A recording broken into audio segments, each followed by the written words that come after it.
Hi, and welcome to Hypnotize Me, the podcast about hypnosis, transformation, and healing. This is Dr. Elizabeth Bonet, and I'm your host. This podcast is not a substitute for mental health treatment, nor should it be. If you need therapy or hypnotherapy, please seek a trained professional. I do hypnosis all over the world, so if you'd like to learn more about me, you can do that at my website, drlizhypnosis.com. That's DRLIZ hypnosis.com. Now on to our episode. Hi everyone, Dr. Liz here. I just did an interview for the Mindful Matters podcast. The host of that is Christopher Griffin. And it was just so much fun to talk about parenting and mindfulness that it really inspired me to do an episode on my own podcast. And I will definitely let you know when the other one comes out. I usually put all of that on my Twitter and Facebook and LinkedIn and blog and, all of those media channels, right? I like to publicize whenever I'm on someone else's podcast because it's nice. It's such a privilege, I feel, to be a guest on someone else's. Before I continue, I want to thank you for your support of this podcast and everyone who shares it and tweets it and retweets all that stuff. It really does make a difference to me, and I do like it, and I appreciate it. I really appreciate your loyalty and the fact that you want to share the information with your friends so that they learn more and more about hypnosis and mindfulness and transformation and healing. Like, what a wonderful thing to do, right? To help a friend that way. So this week, I thought I would talk about my experience in mindful parenting. Okay, so this has been a journey for me without a doubt. I started teaching yoga even before I had kids and got certified a couple of months actually before I got pregnant with my first child, the blue-haired teen, who now has pink hair, by the way, like pinkish purplish. She totally looks like a My Little Pony doll, which is like, I can't help but think that her huge collection of My Little Pony dolls as a child perhaps influenced her teen years. But that's a side note. So the pink-haired teen, I started teaching before I had her, but then quickly moved into teaching prenatal yoga. Often some of that breathing would translate into my parenting in those early years, but I didn't truly start meditating on a regular basis until she was probably a bit older. So I've meditated for over 20 years. I started in my early 20s meditating, and then that became more so when I got into yoga and started teaching yoga and became certified to do that. Absolutely. But there's also been like periods of months where I didn't do any. Often that was when I was very overwhelmed in early motherhood. Like meditation was about the furthest thing from my mind. And then as my kids grew up, I began to get back to it more. Now, I want to say that if I had been able to do that in early motherhood, I think it totally would have helped. But my concept of it at the time was that I had to do longer meditation than now what I even recommend to my moms. So I recommend, hey, try to do 5 minutes. Try to do 10 minutes if you can. Try to do 2 minutes. Like seriously, once you say, okay, I'm just going to do 2 minutes of meditation while the baby sleeps in the back of the car or while I'm waiting in the car line to pick up my other child or wherever that is, then often you'll go a little bit longer because you'll be able to shift into that energy flow, shift into that mindset. And it feels good. Like it feels good to shift into that mindset. And then you do feel more centered so that you could be more present for your kids. Mindful parenting has this concept of the observer and the participant. So when you're the participant, you are like in it with your kid. Okay, this is when, let's say they're throwing a tantrum and you are just frustrated and sort of going out of your mind thinking like, what can I do here? And what did I do to set this off? And what can I do to get them to stop? That's often the feeling of parents. What can I do to get this to stop, right? This is awful. They're throwing themselves on the ground or they're running around the house crying and throwing things and hitting or whatever they're doing. How can I stop this? So when you're in that mode, you are the participant. When you can step back and be the observer, then that's a whole different feeling. Okay. And I do want to say that it feels a little bit better. Okay. I don't often like to say better or worse in parenting, but at the same time, there's things that feel better, right? Like, okay, yeah, I felt like I did a good job there, or I felt like I was able to communicate my own parenting values, or I felt like I could be the parent that I really want to be, that I imagine in my head. So when you're in that mode, that does feel better than when you're like, oh my God, I totally messed that one up, right? Like totally messed that one up. That's a whole different feeling. So when you can step back and being the observer, what I was talking about with Chris is that actually is when you do feel like the parent. So the observer sees the toddler throwing the tantrum and says, oh, let's see. Perhaps nothing I did actually caused this. Perhaps they're a toddler and they're trying to dispel some energy, or they are frustrated because they didn't get what they want. And there's nothing wrong with them not getting what they want. They just couldn't get it. They couldn't eat the cupcake at 2 p.m. when you're about to feed them a meal, right? They have to wait. Or they're tired, or they're hungry, or it's been a long day for them, or they really need to get out to the park and I haven't taken them out because there's 3 feet of snow outside and I wish I could. So that's the observer looking at everything and saying, okay, this is what's happening. Now, how can I be compassionate towards them? How can I work to help them through this? And sometimes that means just sitting beside them or letting them know that you're close. So you can't always sit beside them depending on what they're doing. Some kids don't even want you beside them.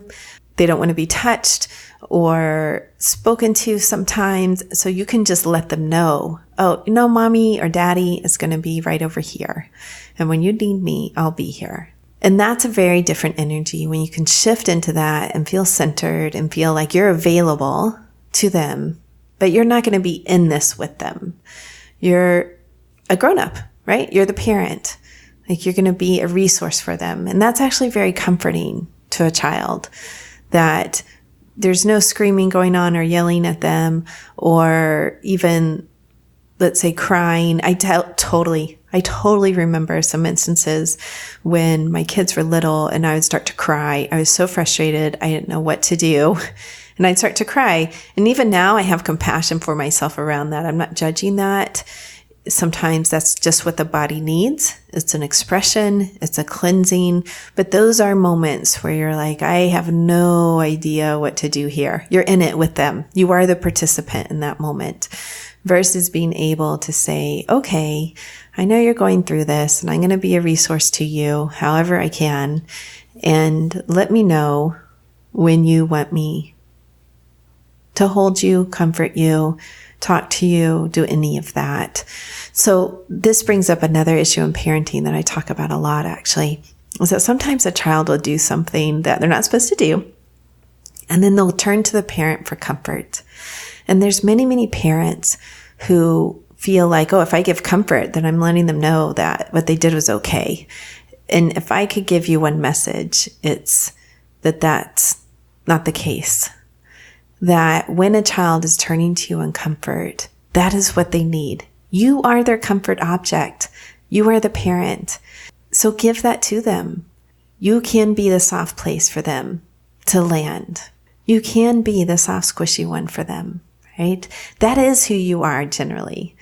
And the more that you could step into that and realize that, of course, they're upset. You are their comfort object, if you want to put it in like analytical terms. You are the comfort object.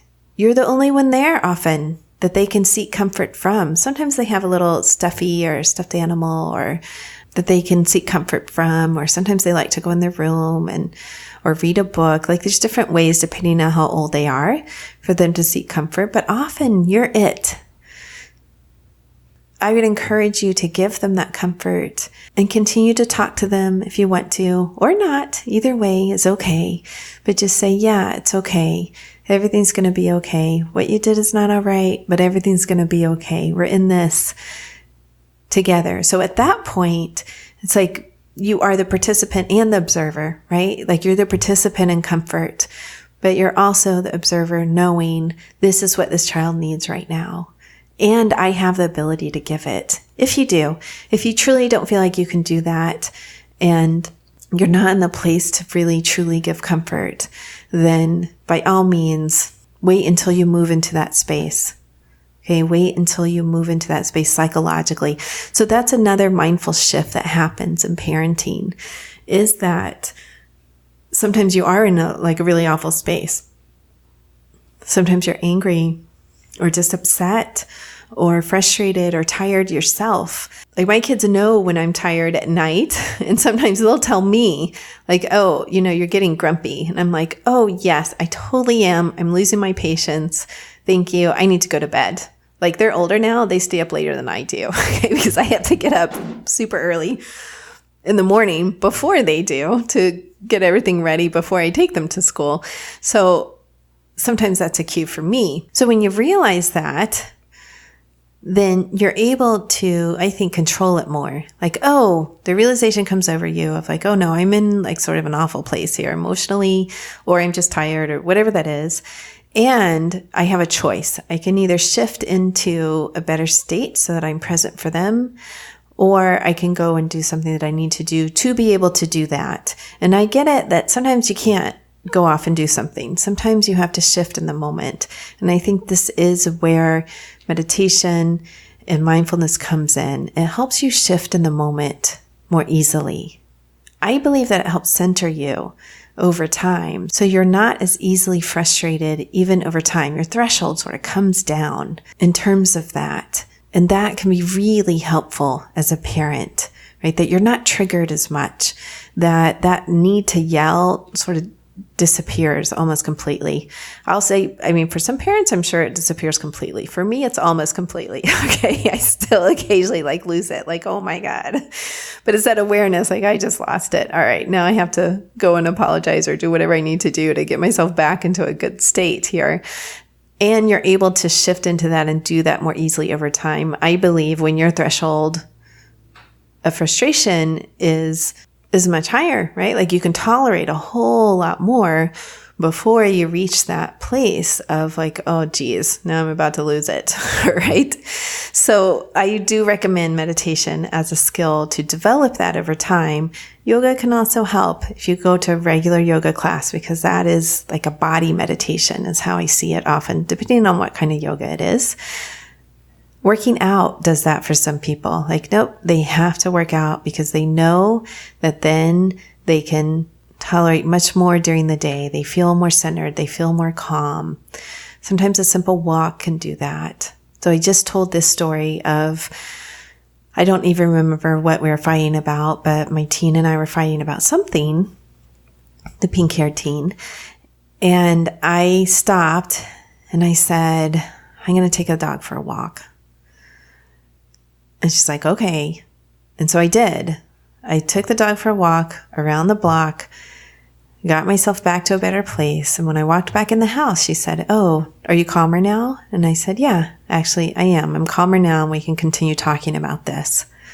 So there's all kinds of ways to access that. When you have little kids, you can't often take the dog for a walk, right? Or you have to take them with you. You have to take them around the block with you, You have to do something though to change up that energy. And I think when you're able to move into that observer role as a parent, wait a minute, what's going on here? I'm somehow arguing with whether that's a 2-year-old or a 12-year-old or a 16-year-old. I'm in this. You're able to see that and then say, wait a minute, I don't want to be in this. I don't want to be handling this way. So let me step back and take a moment to shift into the parent you do want to be, to shift into a more mindful, present parent of okay, what does this child need in the moment? What do I need in the moment? And then how do we make these two things come together so that we have a better experience together, so that we have a happier experience together? So that's a little bit about that whole concept of observer participant. Now, if you feel like you're constantly getting triggered by a particular thing, I really believe that that's something to look at on a deeper level.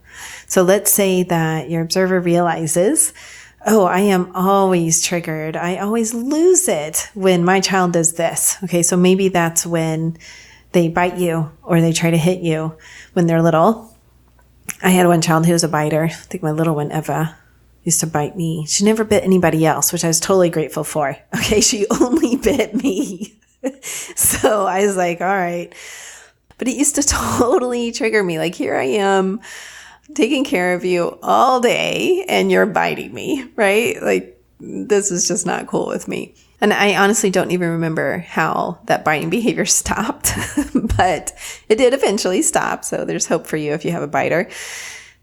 But I continued to get triggered by it. And so then I had to go and do some personal work around it, meaning talk to friends, talk to my therapist, see what was going on that really triggered me so much when she would bite me. Now, sometimes hypnosis can be useful for that.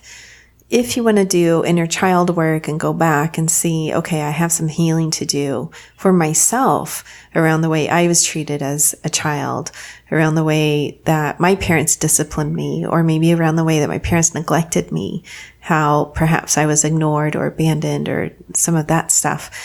Hypnosis can be helpful for that. Talk therapy can be too. So there is a percentage of my practice where we just do talk therapy. I work a lot with parents and in particular professional mothers who are working through some of these own issues, their own parenting that they got so that they can be better parents. And we work on recognizing, when are you triggered by your children? Like, when does it feel like it's going deeper than just as a surface level, like, oh, they're frustrated and sort of, they say something nasty to you or something like that. And you're like, whatever, right? They're kids. All right, let's continue with our day. Versus this whole feeling of being hurt and feeling like this is deeper. This has to do something with perhaps the way that you were raised. So we do that work in my practice. It's a good percentage of people where we do traditional talk therapy. And sometimes we'll put in a session of hypnosis in there. So it's not ongoing hypnosis that we're doing at every session, but occasionally we'll say, okay, do you want to do hypnosis around this and discover what's going on, or get some more insight into what's going on? Or do you need a hypnosis so that you can feel more centered? Or perhaps you're not sleeping well at night and we'll do hypnosis just for sleep, right? I love doing insomnia work. Like, absolutely love it. So we'll do that kind of thing. So hypnosis is used more as a tool in that case versus what I call a primary treatment for IBS or migraines or chronic conditions where they're coming in particularly for hypnosis, and that is the focus of the session. So that's just a little bit about mindful parenting that I wanted to share today to hopefully help someone out there. Also, right before I go, I do have an ebook that you can get on Amazon for the Kindle. That is called There Goes the Brainstem: Tales from Early Motherhood. That is all about my early motherhood years. And it's just this short little book. It lists for like $4.99 or something. It's a very quick read with some tips in between the chapters. But if you want to check that out, I'll put a link to it in the show notes. All right, people, have a wonderful week. Peace. I hope you truly enjoyed today's episode. Remember that you can get free hypnosis downloads over at my website, drlizhypnosis.com. drlizhypnosis.com. I work all over the world doing hypnosis. So if you're interested in working with me, please schedule a free consultation over at my website, and we'll see what your goals are and if I can be of service to you in helping you reach them. Finally, if you liked today's episode, please subscribe to the podcast or tell a friend. That way, more and more people learn about the power of hypnosis.